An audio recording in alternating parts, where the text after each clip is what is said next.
А это какая буква?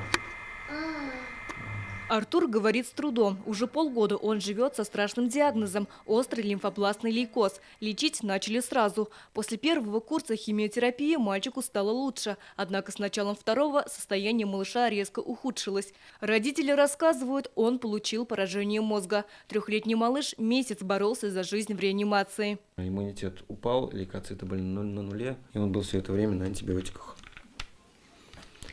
Сейчас вот период восстановления, поэтому он такой вялый, то есть это интоксикация, сейчас потихонечку приходит в себя, то есть он всего неделю дома запустили.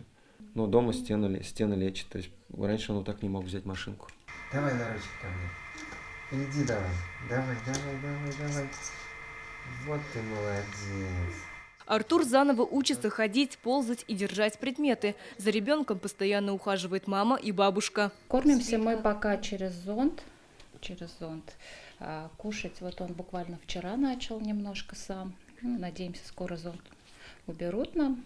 Мы будем восстанавливаться. Это не передать словами, что мы переживаем. И не дай бог, конечно, кому-то такое пережить.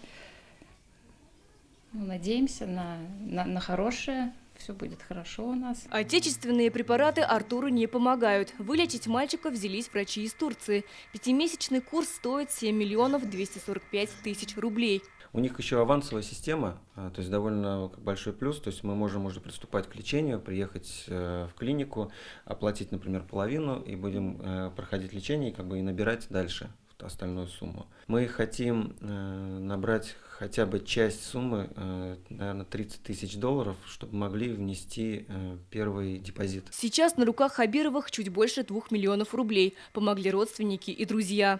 Телезрителям хочу обратиться. Нужна ваша помощь. Эта сумма неподъемная для нас, больше 7 миллионов. Хочу, чтобы наш внук выздоровел и был таким же, как до болезни. Активным, бегал, прыгал и играл.